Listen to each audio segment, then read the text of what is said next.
के रूप में भी जान सकते हैं। यहाँ जब भाषा का प्रगाढ़ता हम उस आधार पर करते हैं कि भाषा एवं विविधता, हम एक टॉपिक बनाए, इस पर लिखेंगे भाषा में विविधता तथा एकरूपता। भाषा में विविधता तथा एकरूपता। तो भाषा में विविधता तथा एकरूपता, इसका सीधा मतलब हुआ कि भाषा में विविधता कैसे होगा। तो भाषा में विविधता और एकरूपता दोनों कभी कभी दिखाई पड़ता है। तो भाषा के विविधता में एकरूपता जो है वह कैसे दिखाई पड़ता है वो हम आपको बताते हैं। हम अपने देश में जिस रहते हैं, जिस देश में हमारा जन्म हुआ है और जिस देश के हम बच्चे हैं, पले बढ़े हैं, उस देश को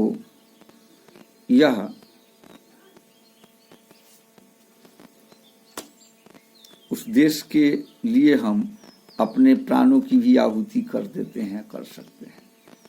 इसका सीधा बात है कि हम जिस विषय को, जिस परिस्थिति को, जिस बात को हम समझ रहे हैं और जिसको हम स्पष्ट रूप से जान रहे हैं, उसके लिए हम भाषा की विविधता तथा भाषा के विविधता में एकरूपता का पर्याय स्थापित कर सकते हैं। इसके लिए हमें नैतिकता का ज्ञान होना परम आवश्यक है। अब नैतिकता का ज्ञान होना आवश्यक है, तो हम नैतिकता के ज्ञान के लिए तथा भाषा के विविधता में एकरूपता के लिए हम यह जरूर जानें, हम यह जरूर समझें कि अनेक भाषा भाषी लोग जब हम एक दूसरे से मिलते हैं तो हो सकता है हमारा भाव, हमारी बात समझ में नहीं आ रही हो, हम भाषा को नहीं समझ रहे हैं, लेकिन जब हमारे विचार, हमारे बात, जब हमारी बातों को स्पष्ट रूप से समझा जाता है तो हमारे अंदर एक उद्वेगना जागृत हो जाती है, जिससे हम उन तथ्यों को, उन विषय वस्तुओं को आसानी पूर्वक समझ लेते हैं। इसे हमें समझना है। अब विविधता में एकरूपता कब है सो आप समझ लीजिए। हमारे देश में अनेक जाति, अनेक धर्म, अनेक वर्ग, अनेक समाज के लोग विद्यमान हैं, जिसमें उसके विभिन्न परिचर्याएं हैं। उसकी दैनिक परिचर्याओं के साथ साथ उसके रहन सहन में भी अनेक रूपता है। अब रहन सहन, खान पान, बोल चाल, यहाँ तक कि उसके व्यवहार में भी अनेकता है। खैर, व्यवहार में अनेकता तो आपके घर में भी होता है। अगर 10 लड़के हैं तो 10 का व्यवहार, 10 की बुद्धि, 10 का कार्य एक ढंग से नहीं होता है। होता है एक ढंग से? कभी नहीं होता है। और भाषा एवं जो तंत्र है, भाषा का जो विविधता का प्रकार है, हम भाषा को विविधता में एकरूपता, भाषा के विविधता में एकरूपता को तभी स्पष्ट कर सकते हैं जब विभिन्न भाषा भाषी के बहुत से विचार, बहुत से बात, बहुत से गुण किसी दूसरे भाषा भाषी के अंदर, किसी तीसरे भाषा भाषी के अंदर, किसी चौथे भाषा भाषी के अंदर विद्यमान होता।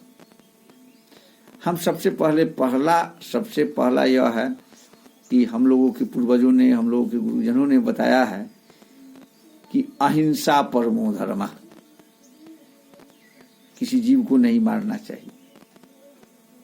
तो यह तो बहुत से भाषा भाषी लोग यह करते हैं, चाहे हिंदी भाषा भाषी हो, तमिल भाषा भाषी हो, तेलुगु भाषा भाषी हो, मलयालम भाषा भाषी हो, उसके बहुत से लोग इस बात का पालन करते हैं जो ठीक है कहा गया है कि अहिंसा परमो धर्म, सभी जीवों पर दया करो। बहुत से धर्म में यह हुआ है। माता पिता की सेवा करना चाहिए। हम भाषा का, विभिन्न भाषा की विविध भाषा है, तो विभिन्न भाषा में एक रूपता कब दिखाई देता है? जब माता पिता का सेवा करो। सभी भाषा के लोग बोलेंगे, ऐसा है जब किसी भाषा में कहता है नहीं माता पिता को तिरस्कार करो, अनादर करो, ऐसा किसी भाषा में है लिखा हुआ? किसी धर्म ग्रंथ में नहीं ना लिखा हुआ है। तो हम यह समझ सकते हैं, हम यह जान सकते हैं कि हम जिस बात को, जिस तथ्य को बोलते हैं, जिस तथ्य को कहते हैं, वह तथ्य उस भाषा के उस प्रभावित स्थिति को समुन्नत ढंग से हमें दर्शाने का मार्ग प्रशस्त करता है। अब भाषा की विविधता में एक रूपता का दूसरा कारण यह भी हम आपको समझा सकते हैं। हम यहाँ हैं और हमारे किसी परिवार के सदस्य ऐसे राज्य में चले जाएं जहां पर एक भी शब्द, एक भी लाइन हिंदी नहीं समझा जाता है, बोलता है, तो जब कोई भी आदमी यह स्पष्ट रूप से समझ सकता है कि जब जो विदेश का मतलब दूसरे राज्य में चला गया जहाँ पर हिंदी नहीं समझता है, तो वहाँ जो काम करने गया है, हमारे ही घर का सदस्य क्यों न हो, उसे वह भाषा सीखना होगा जिस स्थान पर वह गया है, क्योंकि उस स्थान पर अगर हिंदी भाषा नहीं पढ़ाई होती है तो वहाँ के स्थान का स्थानीय भाषा समझना होगा, नहीं तो हम वहाँ रह नहीं पाएंगे। सबसे पहला कारण यह है। उसके बाद हम भाषा के विविधता में एक रूपता को जब हम स्पष्ट करते हैं तो हमारे अंदर एक बात पनपती रहती है। वह बात है कि हम भिन्न भिन्न रंग रूप, भिन्न भिन्न वेशभूषा और भिन्न भिन्न समाज के लोग होते हुए भी हम सब के अंदर में एक ही खून बहता है। जितने भी मनुष्य हैं, किसी का पीला खून नहीं होता, लाल खून होता है। मजहब और जातीयता के आधार पर हम विविधता है, विभिन्न रूप में, लेकिन जब देशभक्त के रूप में हम आते हैं तो हमारे पूरे देश के जितने भी वर्ग के लोग हैं, सभ्य समाज, असभ्य समाज, उच्च समाज, निम्न समाज तथा अन्य समाज, यानी 3 रूप है, उच्च समाज, मध्य समाज और निम्न समाज। इस तीनों स्थान में उनका बोलबाला, उनका रहन सहन और उनके बारे में जो कहा जाता है, जो समझा जाता है, वह उच्चतम स्तर को प्राप्त होता है। जब हम इस बात को समझ लेते हैं, इस बात को हम जान लेते हैं कि विभिन्न प्रकार के मन मस्तिष्क वाले लोगों को आप जब पढ़ाने चढ़ोगे तो आपके जो सहपाठी होंगे, जिसके सामने में आप लेसन प्लान करोगे, वह साथी क्या कर दिया, आपको डिस्टर्ब कर दिया। लेकिन आप जिस लक्ष्य पर हैं, आपका जो बात, आपका जो वाणी जो निकल रहा है, वह वाणी सटीक और सुलभ होना चाहिए, ताकि बच्चे अपने मन मस्तिष्क में अविलंब बसा ले। इसका पूरा पूरा फायदा, पूरा पूरा लाभ यह होगा कि हम जिन विभिन्नताओं को एक रूपता के रूप में देखते हैं, वह विभिन्नता एक रूपता के रूप में न होकर के विभिन्नता के रूप में व्यवस्थित होता है। हम अपने अंदर संचित गुण और दोष को समझने के लिए किसी किसी विषय वस्तु को, किसी किसी बातों को खुद विश्लेषण और संश्लेषण करते हैं। जब हम उस बात का विश्लेषण और संश्लेषण करते हैं, तो अभी एक आध मिनट और हम पढ़ाएंगे, थोड़ा सा बता रहे हैं आपको। देखिए, आप भागिए नहीं, भागना भी शुरू कर दिया सब। अनीता, सुन रहे हो?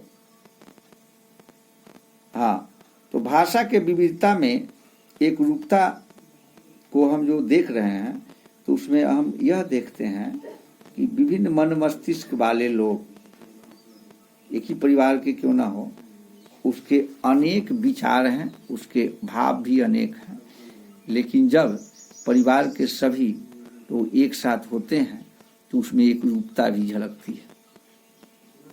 आपके हाथ में 5 उंगलियां हैं, 5 उंगली एक बराबर नहीं है,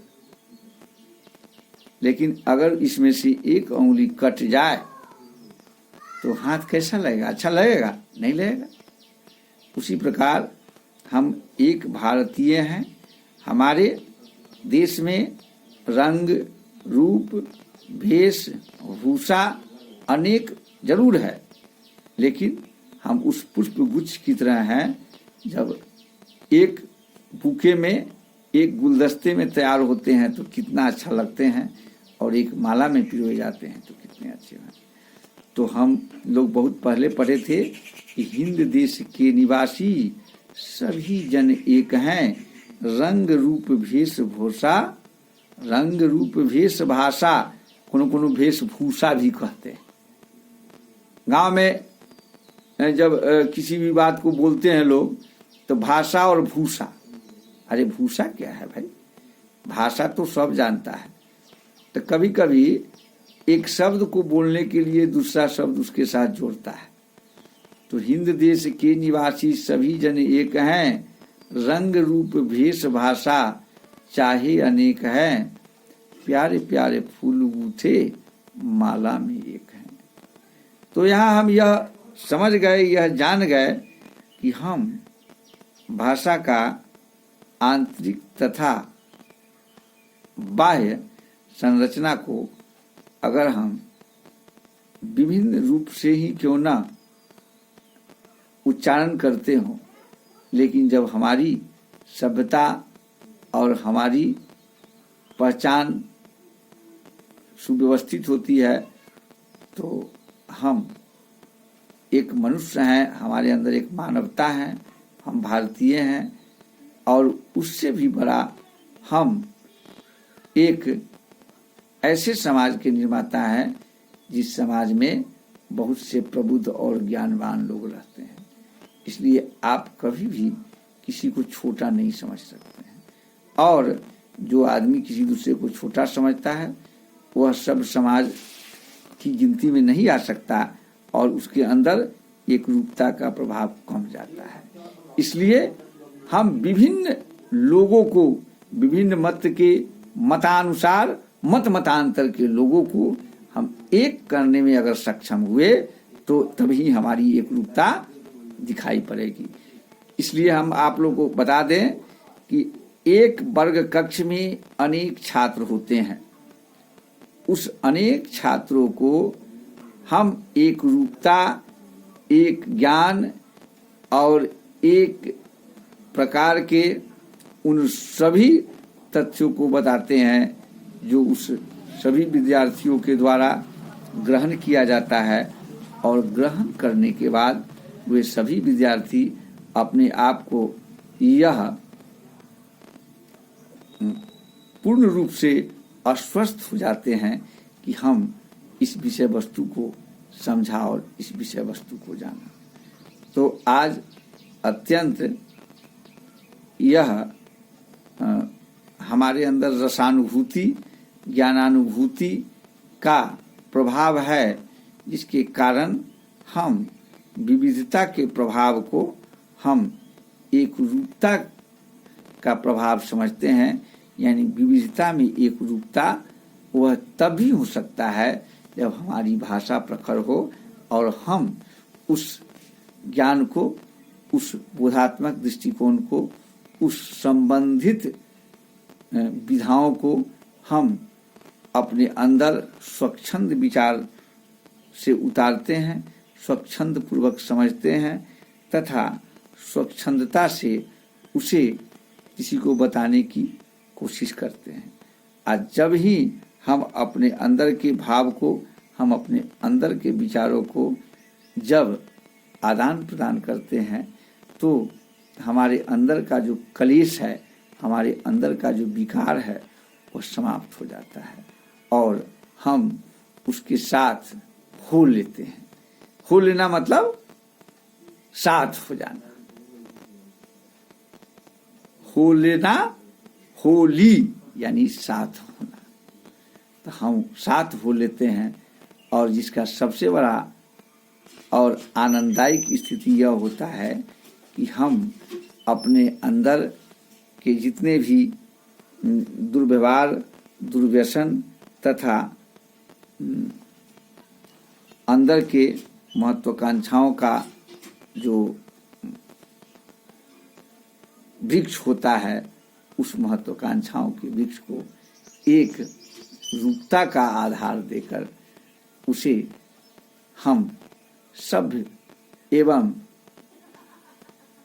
एक प्रबुद्ध स्थिति का पर्याय बना डालते हैं, जिसके कारण उस विविधता में एक रूपता को देखते हैं और हम अपने मन मस्तिष्क को उस रूप में ढाल लेते हैं।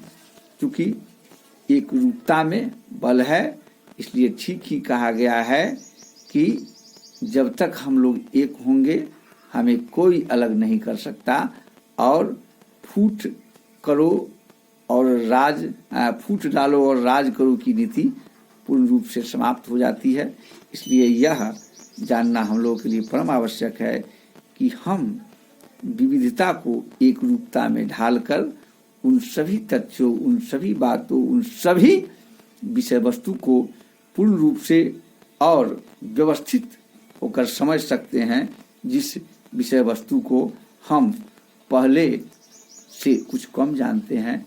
क्योंकि जब बहुत लोगों को एक साथ सम्मिश्रण करेंगे तो उनकी बात, उनके व्यवहार, उनके आचार, उनके विचार हम सब जान पाएंगे, उसे सुव्यवस्थित ढंग से बच्चों को दे पाएंगे और बहुत सी किताबों को, बहुत से प्रकार के बातों को हम समझकर उसका गुणबोधन अवबोधन कर सकते हैं। तो आज हम लोगों ने ज्ञानार्जन की दृष्टिकोण से इस बात को समझा कि भाषा के विविधता में एक रूपता को हम कैसे समझ सकते हैं, कैसे जान सकते हैं, कैसे समझा सकते हैं। इसलिए हम हमेशा एक रूपता को विविधता से जोड़कर और उसका प्रभाव अनंत गुना बढ़ाएं, जिससे प्रभावशाली हो और गुणबोधन की स्थिति प्रखर हो। तो ठीक है, आज हम लोगों ने भाषा की विविधता में एक रूपता की जानकारी प्राप्त की। और भी कुछ पूछना है आप पूछ सकते हैं और हमसे समझ सकते हैं। आज हम लोग इतना जाने, इतना समझे और इसको हम लोग अपने पाठ्य पुस्तक के विभिन्न तथ्यों को समझकर लिख सकते हैं, समझ सकते हैं और समझा सकते हैं। धन्यवाद।